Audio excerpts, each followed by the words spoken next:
بسم الله الرحمن الرحيم ألف لام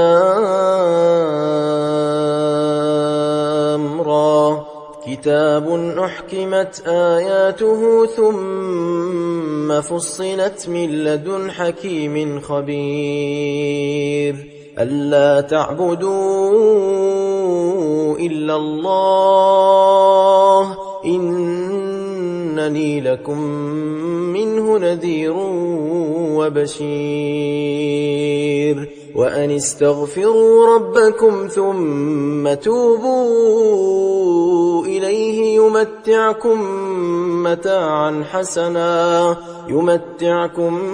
متاعا حسنا إلى أجل مسمى ويؤتي كل ذي فضل فضله وإن تولوا فإني أخاف عليكم عذاب يوم كبير إلى الله مرجعكم وهو على كل شيء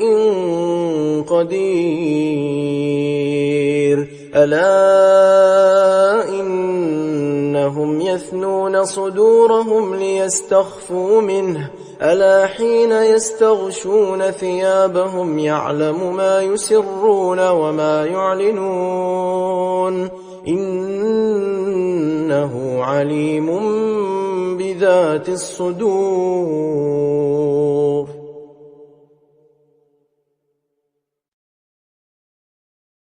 وما من دابة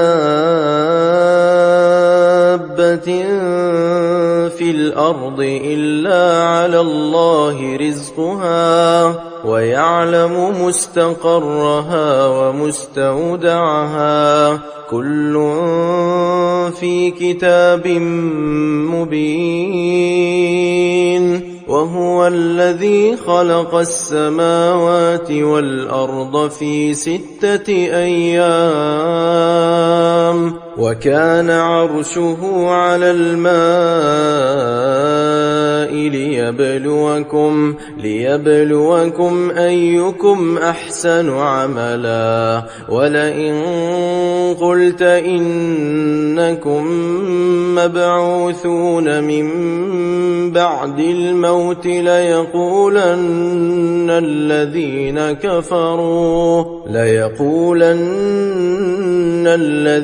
كفروا إن هذا إلا سحر مبين ولئن أخرنا عنهم العذاب إلى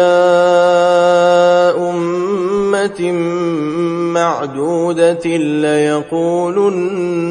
ما يحبسه ألا يوم يأتيهم ليس مصروفا عنهم وحاق بهم ما كانوا به يستهزئون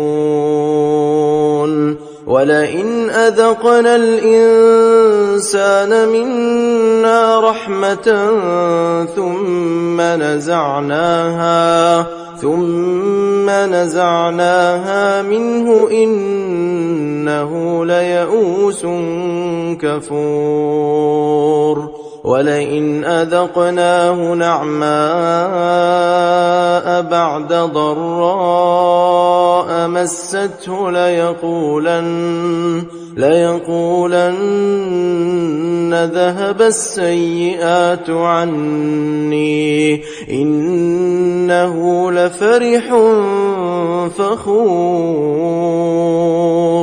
إلا الذين صبروا وعملوا الصالحات أولئك لهم مغفرة وأجر كبير فلعلك تارك بعض ما يوحى إليك وضائق به صدرك أن يقولوا لولا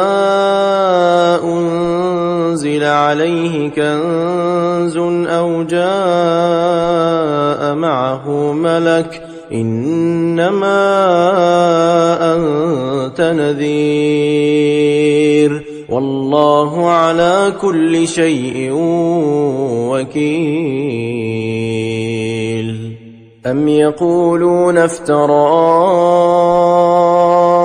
قل فأتوا بعشر سور مثله مفتريات وادعوا من استطعتم من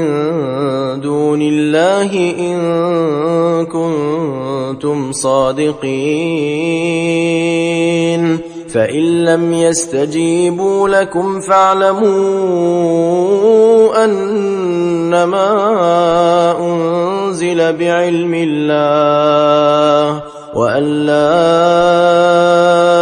إله إلا هو فهل أنتم مسلمون من كان يريد الحياة الدنيا وزينتها نوفي إليهم أعمالهم فيها وهم فيها لا يبخسون أولئك الذين ليس لهم في الآخرة إلا النار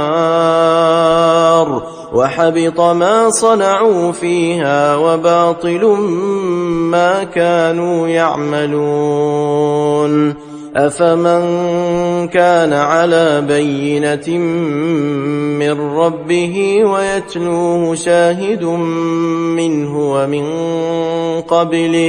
ومن قبله كتاب موسى إماما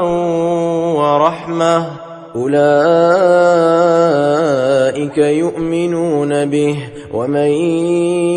يكفر به من الأحزاب فالنار موعده فلا تك في مرية منه إنه الحق من ربك ولكن أكثر الناس لا يؤمنون ومن أظلم ممن افترى على الله كذبا أولئك يعرضون على ربهم ويقول الأشهاد هؤلاء الذين كذبوا على ربهم ألا لعنة الله على الظالمين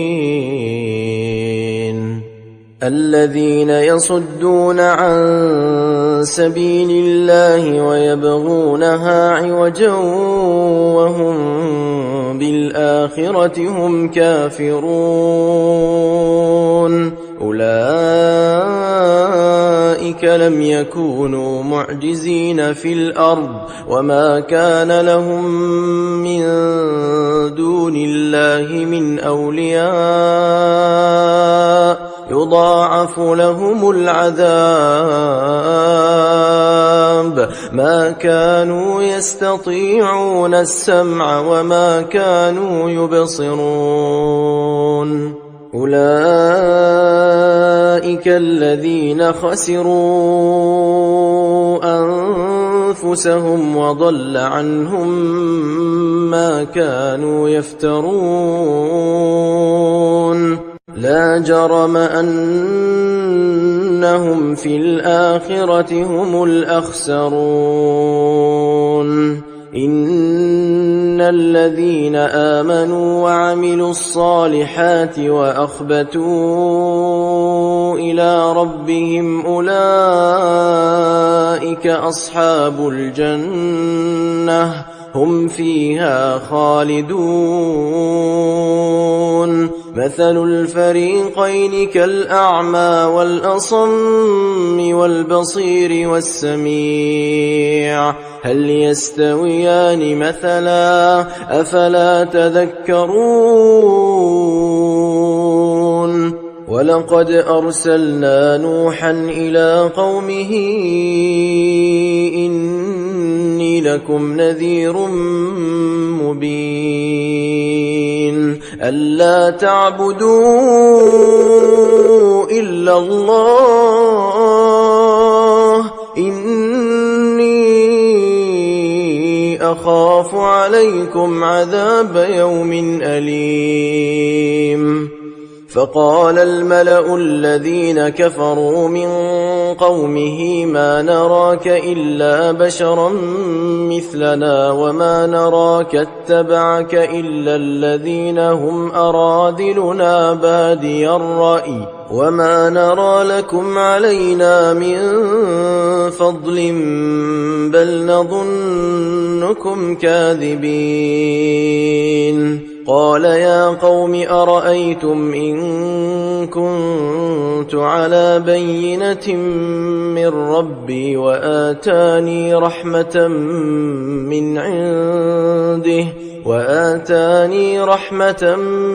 من عنده فعميت عليكم أنلزمكموها وأنتم لها كارهون ويا قوم لا أسألكم عليه مالا إن أجري إلا على الله وما أنا بطارد الذين آمنوا إنهم ملاقو ربهم ولكني أراكم قوما تجهلون ويا قوم من ينصرني من الله إن طردتهم أفلا تذكرون ولا أقول لكم عندي خزائن الله ولا أعلم الغيب ولا أقول إني ملك ولا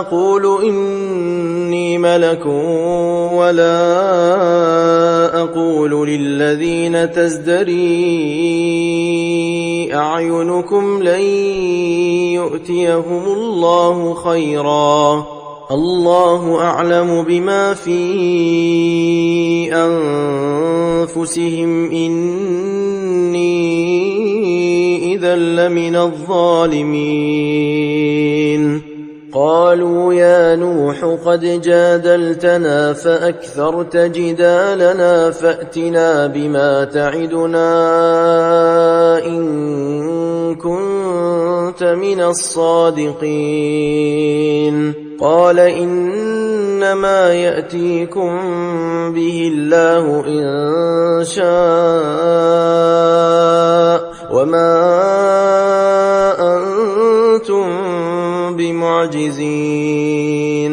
ولا ينفعكم نصحي إن أردت أن أنصح لكم إن كان الله يريد أن يغويكم هو ربكم وإليه ترجعون أم يقولون افتراه قل إن افتريته فعلي إجرامي وأنا بريء مما تجرمون وأوحي إلى نوح أنه لن يؤمن من قومك إلا من قد آمن فلا تبتئس بما كانوا يفعلون واصنع الفلك بأعيننا ووحينا ولا تخاطبني في الذين ظلموا إنهم مغرقون ويصنع الفلك وكلما مر عليه ملأ من قومه سخروا منه قال إن تسخروا منا فإنا نسخر منكم كما تسخرون فسوف تعلمون من يأتيه عذاب يخزيه ويحل عليه عذاب مقيم حتى إذا جاء أمرنا أردت النور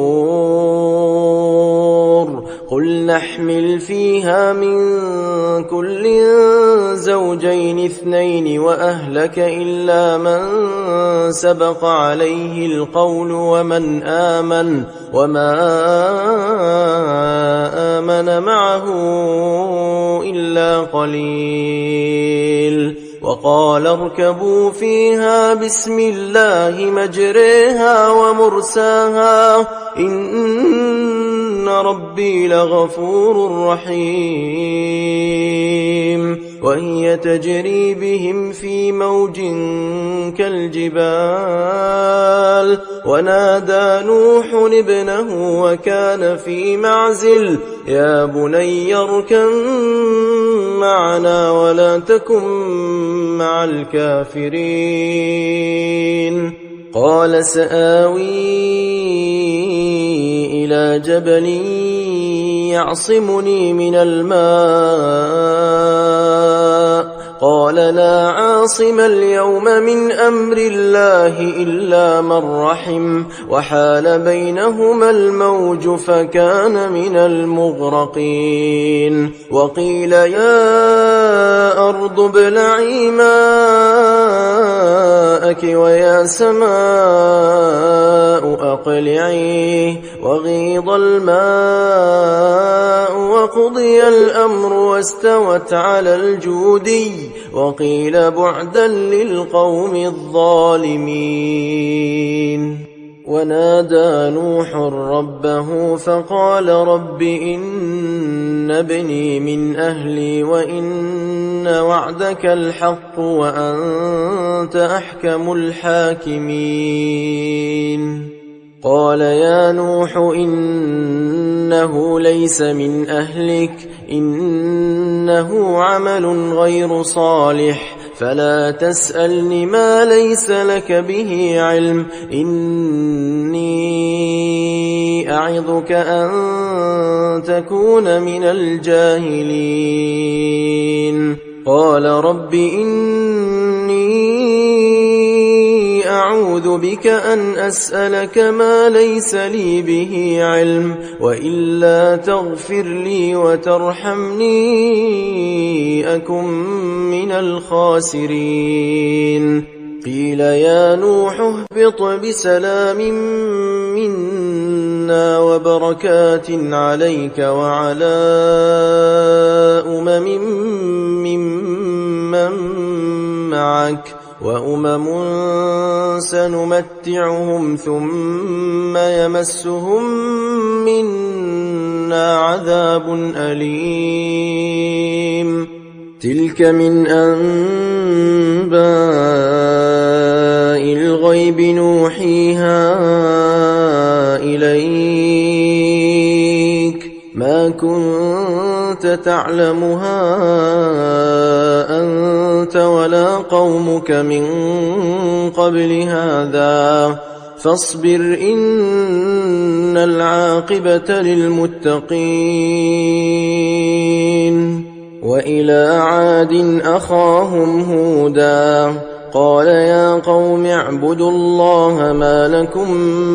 من إله غيره إن أنتم إلا مفترون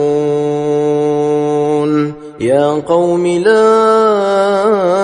أسألكم عليه أجرا إن أجري إلا على الذي فطرني أفلا تعقلون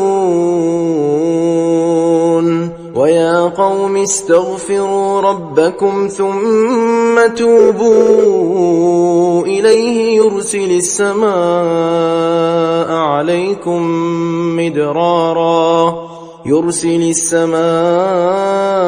عليكم مدرارا ويزدكم قوة إلى قوتكم ولا تتولوا مجرمين قالوا يا هود ما جئتنا ببينة وما نحن بتاركي آلهتنا عن قولك وما نحن لك بمؤمنين إن نقول إلا اعتراك بعض آلهتنا بسوء قال إني أشهد الله واشهدوا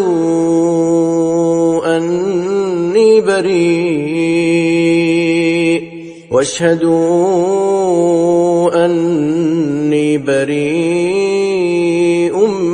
مما تشركون من دونه فكيدوني جميعا ثم لا تنظرون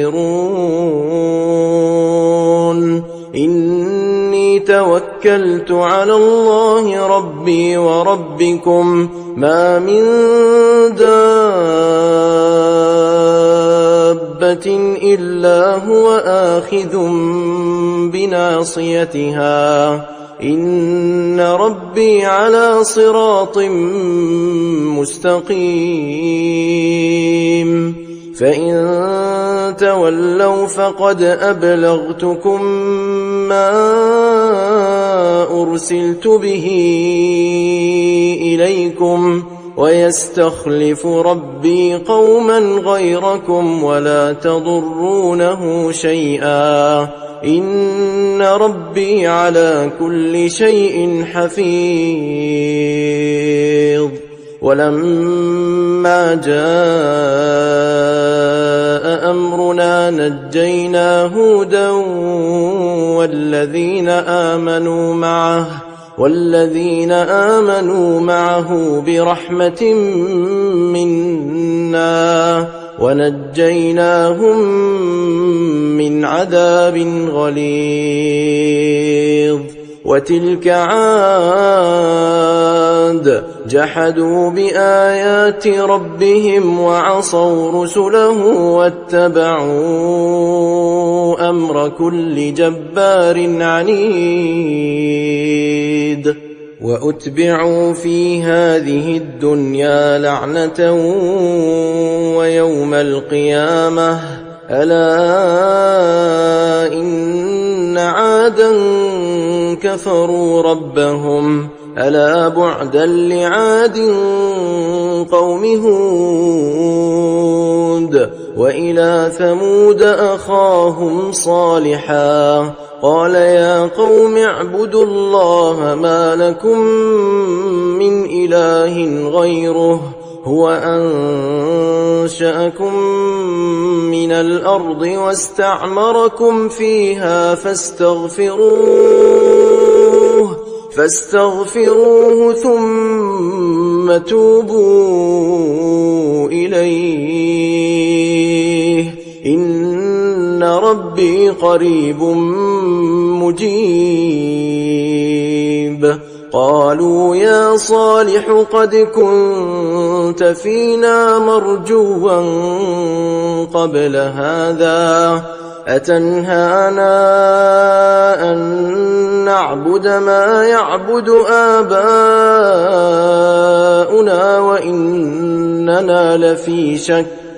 وإننا لفي شك مما تدعونا إليه مريب قال يا قوم أرأيتم إن كنت على بينة من ربي وآتاني منه رحمة فمن ينصرني من الله إن عصيته فما تزيدونني غير تخسير ويا قوم هذه ناقة الله لكم آية فذروها تأكل في أرض الله ولا تمسوها بسوء فيأخذكم عذاب قريب فعقروها فقال تمتعوا في داركم 3 أيام ذلك وعد غير مكذوب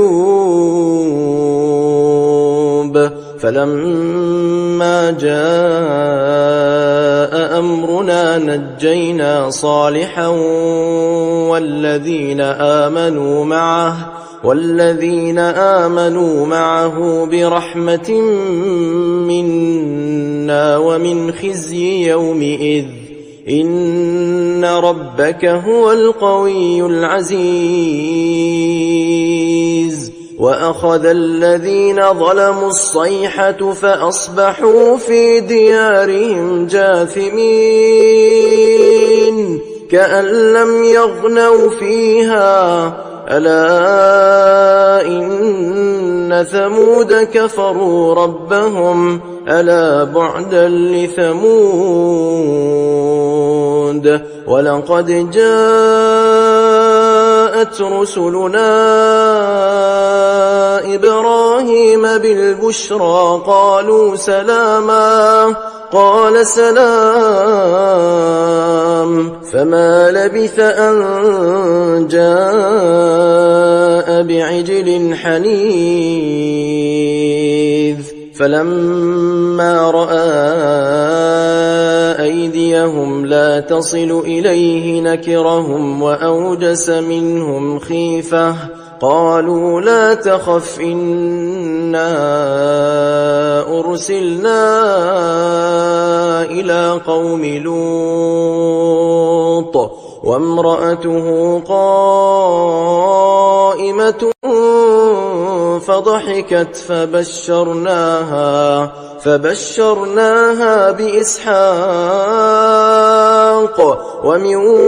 وراء إسحاق يعقوب قالت يا ويلتى أألد وأنا عجوز وهذا بعلي شيخا إن هذا لشيء عجيب قالوا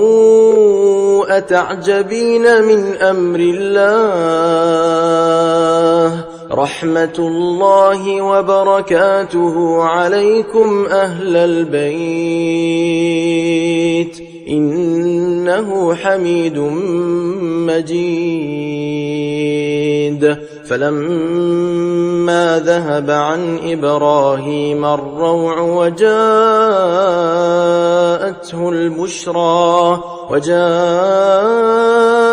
البشرى يجادلنا في قوم لوط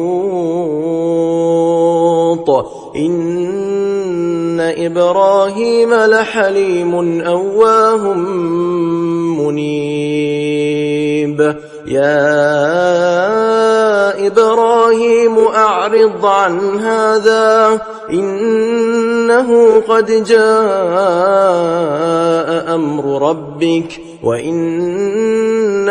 آتيهم عذاب غير مردود ولما جاءت رسلنا لوطا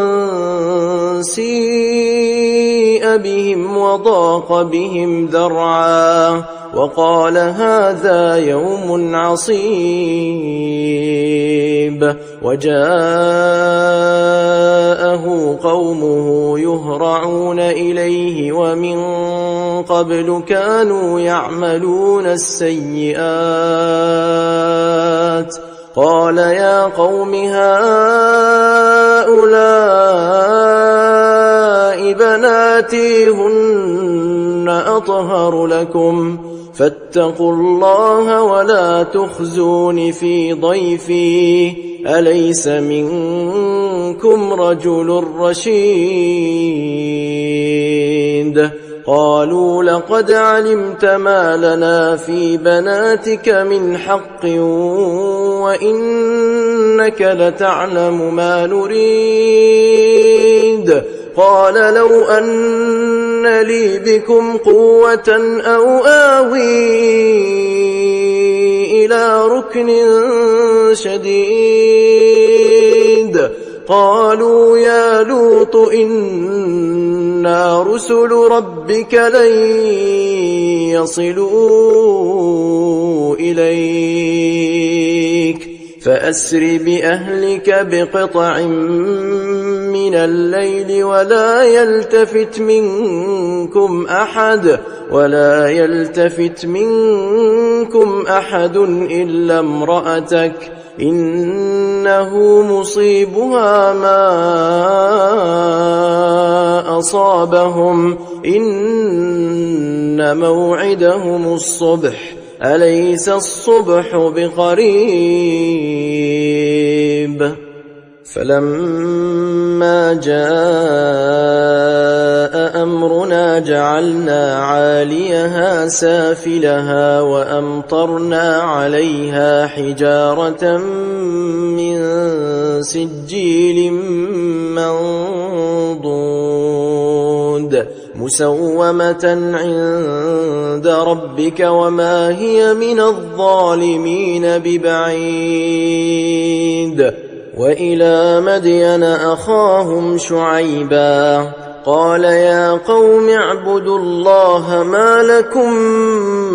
من إله غيره ولا تنقصوا المكيال والميزان إني أراكم بخير وإني أخاف عليكم عذاب يوم محيط ويا قوم أوفوا المكيال والميزان بالقسط ولا تبخسوا الناس أشياءهم ولا تعثوا في الأرض مفسدين بقية الله خير لكم إن كنتم مؤمنين وما أنا عليكم بحفيظ قالوا يا شعيب أصلاتك تأمرك أن نترك ما يعبد آباؤنا أو أن نفعل في أموالنا ما نشاء إنك لأنت الحليم الرشيد قال يا قوم أرأيتم إن كنت على بينة من ربي ورزقني منه رزقا حسنا وما أريد أن أخالفكم إلى ما أنهاكم عنه إن أريد إلا الإصلاح ما استطعت وما توفيقي إلا بالله عليه توكلت وإليه أنيب ويا قوم لا يجرمنكم شقاقي أن يصيبكم مثل ما أصاب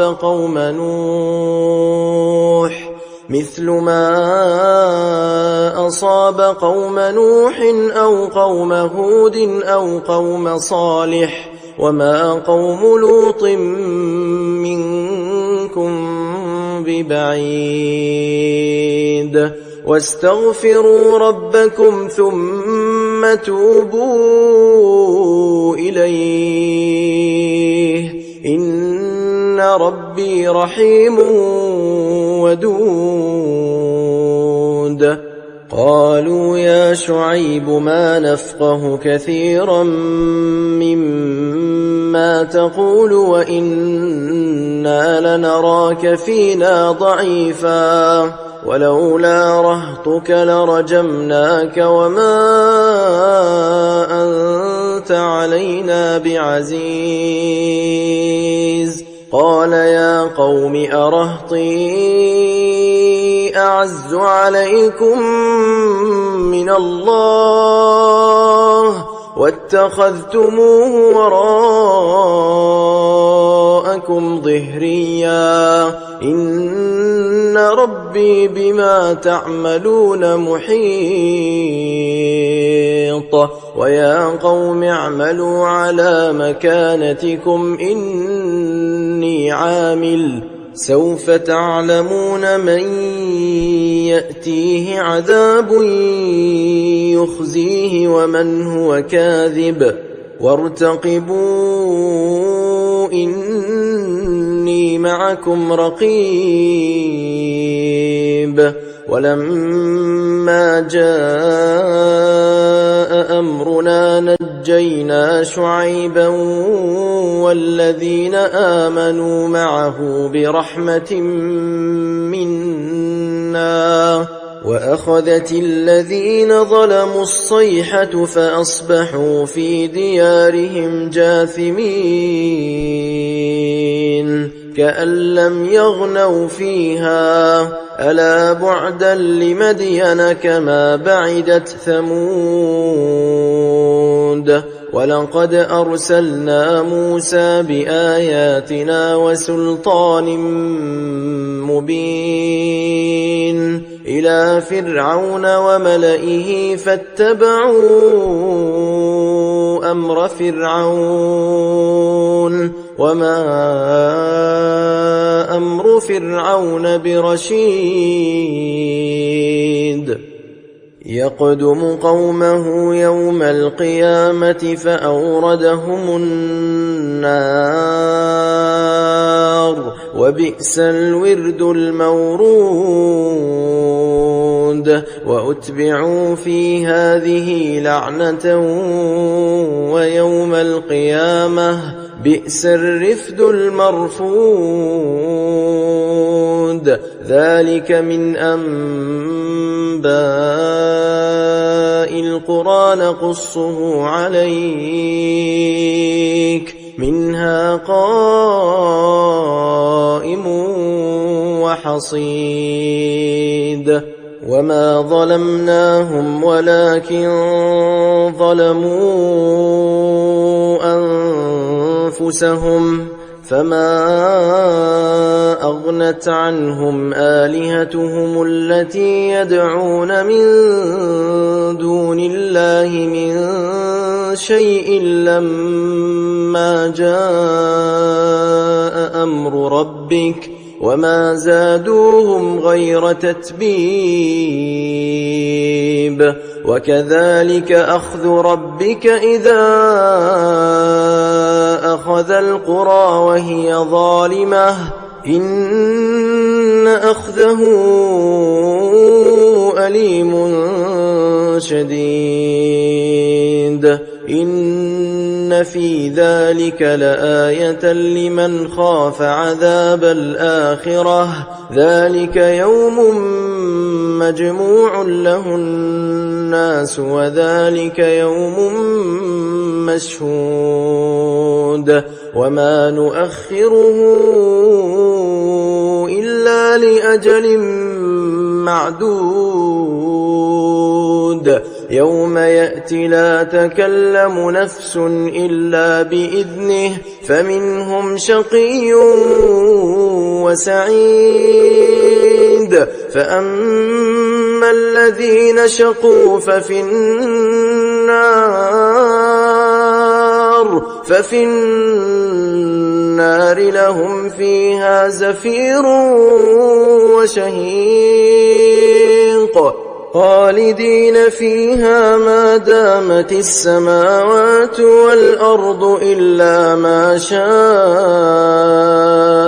ربك إن ربك فعال لما يريد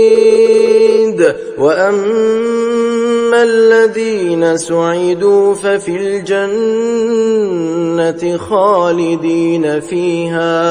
خالدين فيها ما دامت السماوات والأرض إلا ما شاء ربك عطاء غير مجذوذ فلا تك في مرية مما يعبد هؤلاء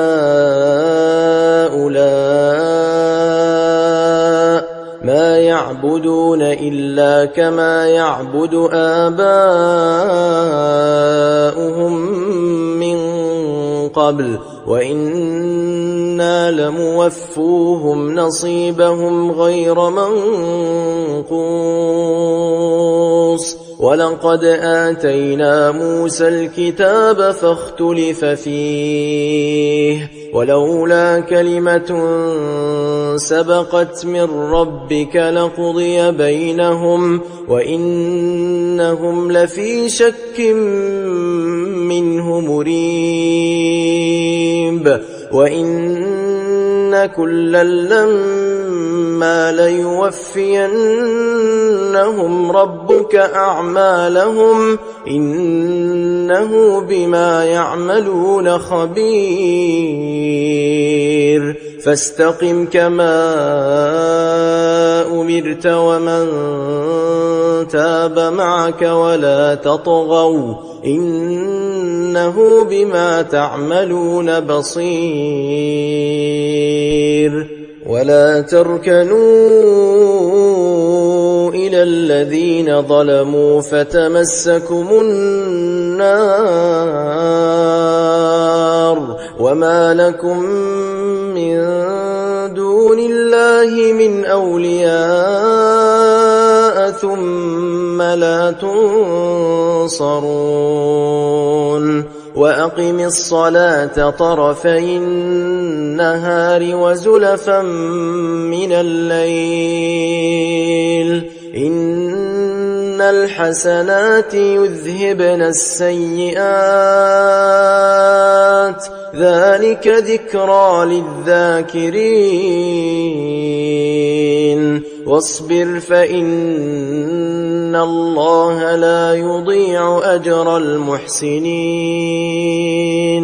فلولا كان من القرون من قبلكم أولو بقية ينهون عن الفساد في الأرض إلا قليلا ممن أنجينا منهم واتبع الذين ظلموا ما أترفوا فيه وكانوا مجرمين وما كان ربك ليهلك القرى بظلم وأهلها مصلحون ولو شاء ربك لجعل الناس أمة واحدة ولا يزالون مختلفين إلا من رحم ربك ولذلك خلقهم وتمت كلمة ربك لأملأن جهنم من الجنة والناس أجمعين وكلا نقص عليك من أنباء الرسل ما نثبت به فؤادك وجاءك في هذه الحق وموعظة وذكرى للمؤمنين وقل للذين لا يؤمنون اعملوا على مكانتكم إنا عاملون وانتظروا إنا منتظرون ولله غيب السماوات والأرض وإليه يرجع الأمر كله فاعبده وتوكل عليه وما ربك بغافل عما تعملون بسم الله الرحمن الرحيم ألف لام ميم را تلك آيات الكتاب والذي أنزل إليك من ربك الحق ولكن أكثر الناس لا يؤمنون. الله الذي رفع السماوات بغير عمد ترونها ثم استوى على العرش وسخر الشمس والقمر كل يجري لأجل مسمى يدبر الأمر يفصل الآيات لعلكم بلقاء ربكم توقنون. وهو الذي مد الأرض وجعل فيها رواسي وأنهارا ومن كل الثمرات جعل فيها زوجين اثنين يغشي الليل النهار إن في ذلك لآيات لقوم يتفكرون. وفي الأرض قطع متجاورات وجنات من أعناب وزرع ونخيل صنوان وغير صنوان يسقى بماء واحد ونفضل بعضها على بعض في الأكل إن في ذلك لآيات لقوم يعقلون. وإن تعجب فعجب قولهم أإذا كنا ترابا أإنا لفي خلق جديد أولئك الذين كفروا بربهم وأولئك الأغلال في أعناقهم وأولئك أصحاب النار هم فيها خالدون. ويستعجلونك بالسيئة قبل الحسنة وقد خلت من قبلهم المثلات وإن ربك لذو مغفرة للناس على ظلمهم وإن ربك لشديد العقاب. ويقول الذين كفروا لولا أنزل عليه آية من ربه إنما أنت منذر ولكل قوم هاد الله يعلم ما تحمل كل أنثى وما تغيض الأرحام وما تزداد وكل شيء عنده بمقدار. عالم الغيب والشهادة الكبير المتعال سواء منكم من أسر القول ومن جهر به ومن هو مستخف بالليل وسارب بالنهار له معقبات من بين يديه ومن خلفه يحفظونه من أمر الله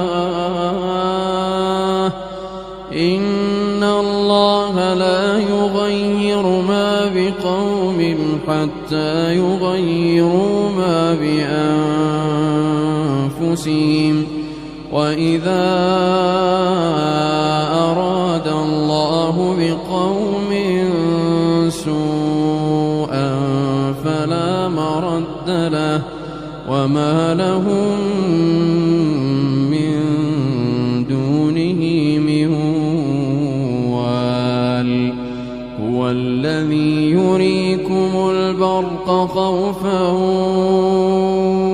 وطمعا وينشئ السحاب الثقال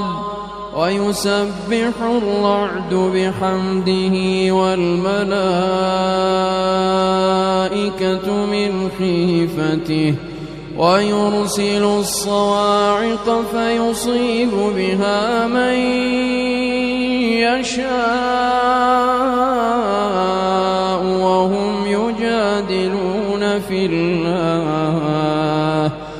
وهم يجادلون في الله وهو شديد المحال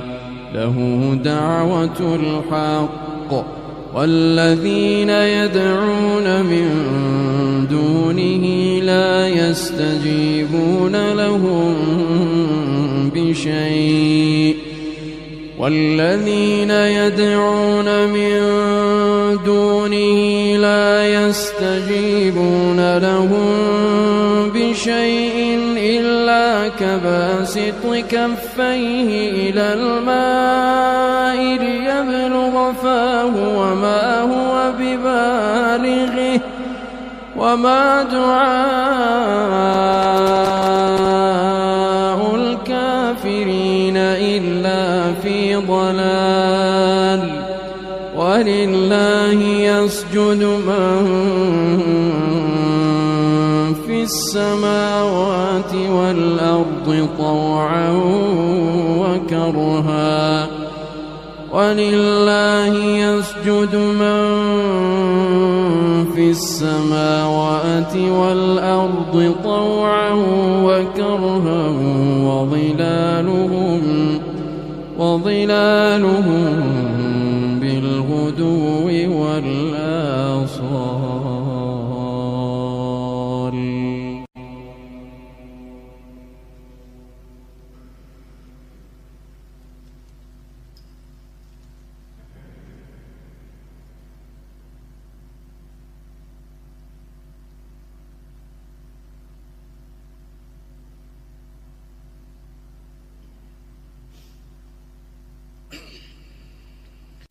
قل من رب السماوات والأرض قل الله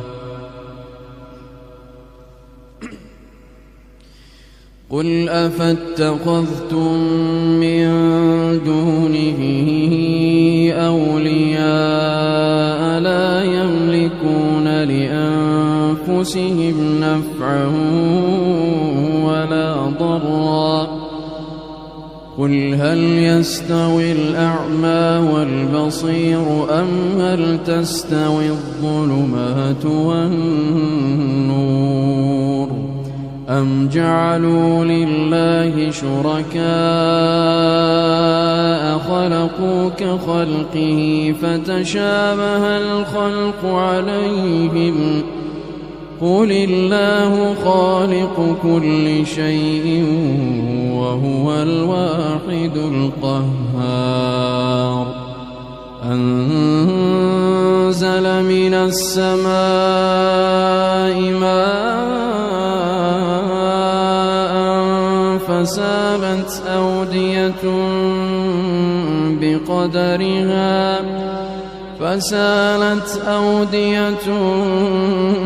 بقدرها فاحتمل السيل زبدا رابيا ومما يوقدون عليه في النار ابتغاء حلية أو متاع زبد مثله كذلك يضرب الله الحق والباطل فأما الزبد فيذهب جفاء وأما ما ينفع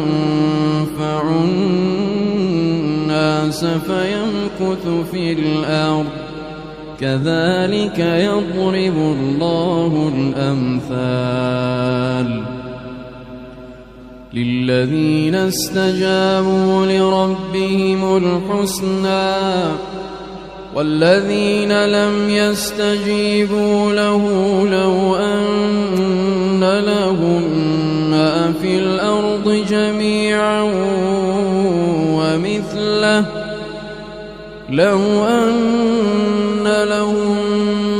في الأرض جميعا ومثله معه لافتدوا به أولئك لهم سوء الحساب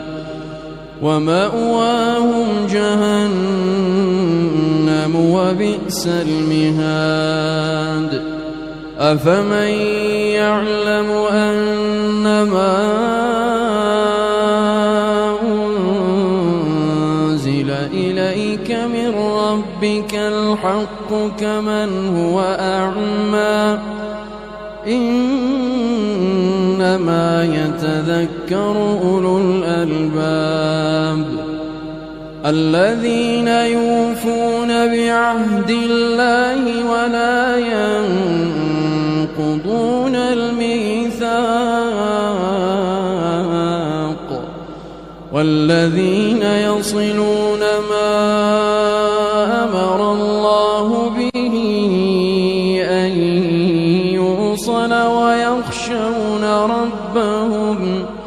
ويخشون ربهم ويخافون سوء الحساب والذين صبروا ابتغاء وجه ربهم وأقاموا الصلاة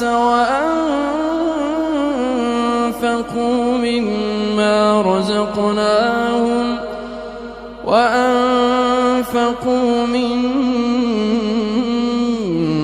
رزقناهم سرا وعلانية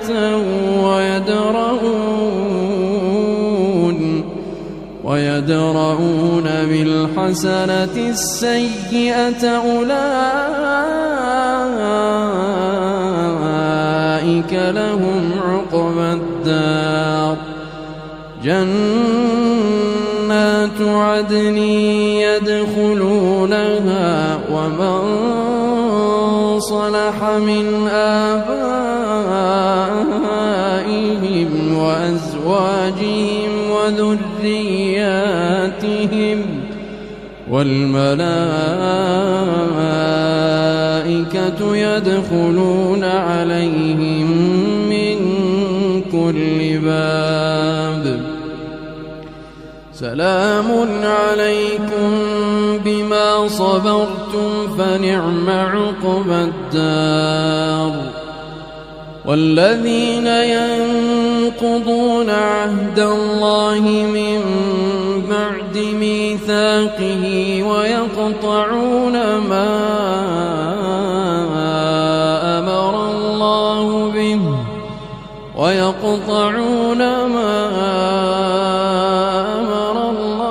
به أن يوصل ويفسدون في الأرض أولئك لهم اللعنة ولهم سوء الدار الله يبسط الرزق لمن يشاء ويقدر وفرحوا بالحياة الدنيا وما الحياة الدنيا في الآخرة إلا متاع ويقول الذين كفروا لولا أنزل عليه آية من ربه قل إن الله يضل من يشاء ويهدي إليه من أناب الذين آمنوا وتطمئن قلوبهم بذكر الله ألا بذكر الله تطمئن القلوب الذين آمنوا وعملوا الصالحات طوبى لهم وحسن مآب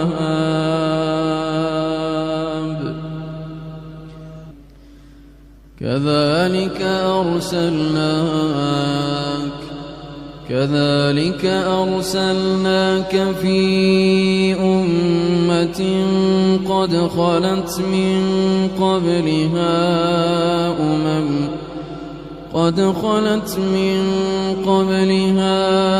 أمم لتتلو عليهم الذي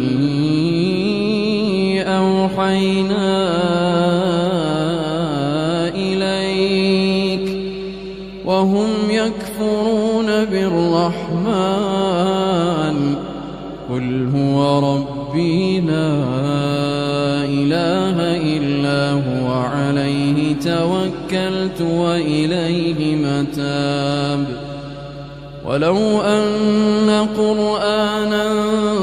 سيرت به الجبال أو قطعت به الأرض أو كلم به الموتى بل لله الأمر جميعا أفلم ييأس الذين آمنوا أن لو يشاء الله لهدى الناس جميعا ولا يزال الذين كفروا تصيبهم بما صنعوا قارعة أو تحل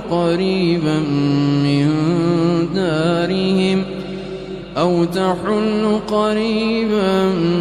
من دارهم حتى يأتي وعد الله إن الله لا يخلف الميعاد ولقد استهزئ برسل من قبلك فأمليت للذين كفروا ثم أخذتهم فكيف كان عقاب أفمن هو قائم على كل نفس بما كسبت وجعلوا لله شركاء قل سموهم أم تنبئونه بما لا يعلم في الأرض أم بظاهر من القول بل زين للذين كفروا مكرهم وصدوا عن السبيل ومن يضلل الله فما له من هاد لهم عذاب في الحياة الدنيا ولعذاب الآخرة أشق وما لهم من الله من واق مثل الجنة التي وعد المتقون تجري من تحتها الأنهار أكلها دائم وظلها تلك عقبى الذين اتقوا وعقبى الكافرين النار والذين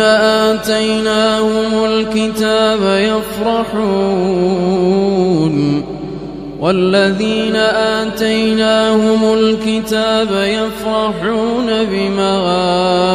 أنزل إليك ومن الأحزاب من ينكر بعضه قل إنما أمرت أن أعبد الله ولا أشرك به إليه أدعو وإليه مآب وكذلك أنزلناه حكما عربيا ولئن اتبعت أهواءهم بعدما جاءك من العلم ما لك من الله من ولي ولا واق ولقد أرسلنا رسلا من قبلك وجعلنا لهم أزواجا وذرية وما كان لرسول أن يأتي بآية إلا بإذن الله لكل أجل كتاب يمحو الله ما يشاء ويثبت وعنده أم الكتاب وإما نرينك بعض الذي نعدهم أو نتوفينك فإنما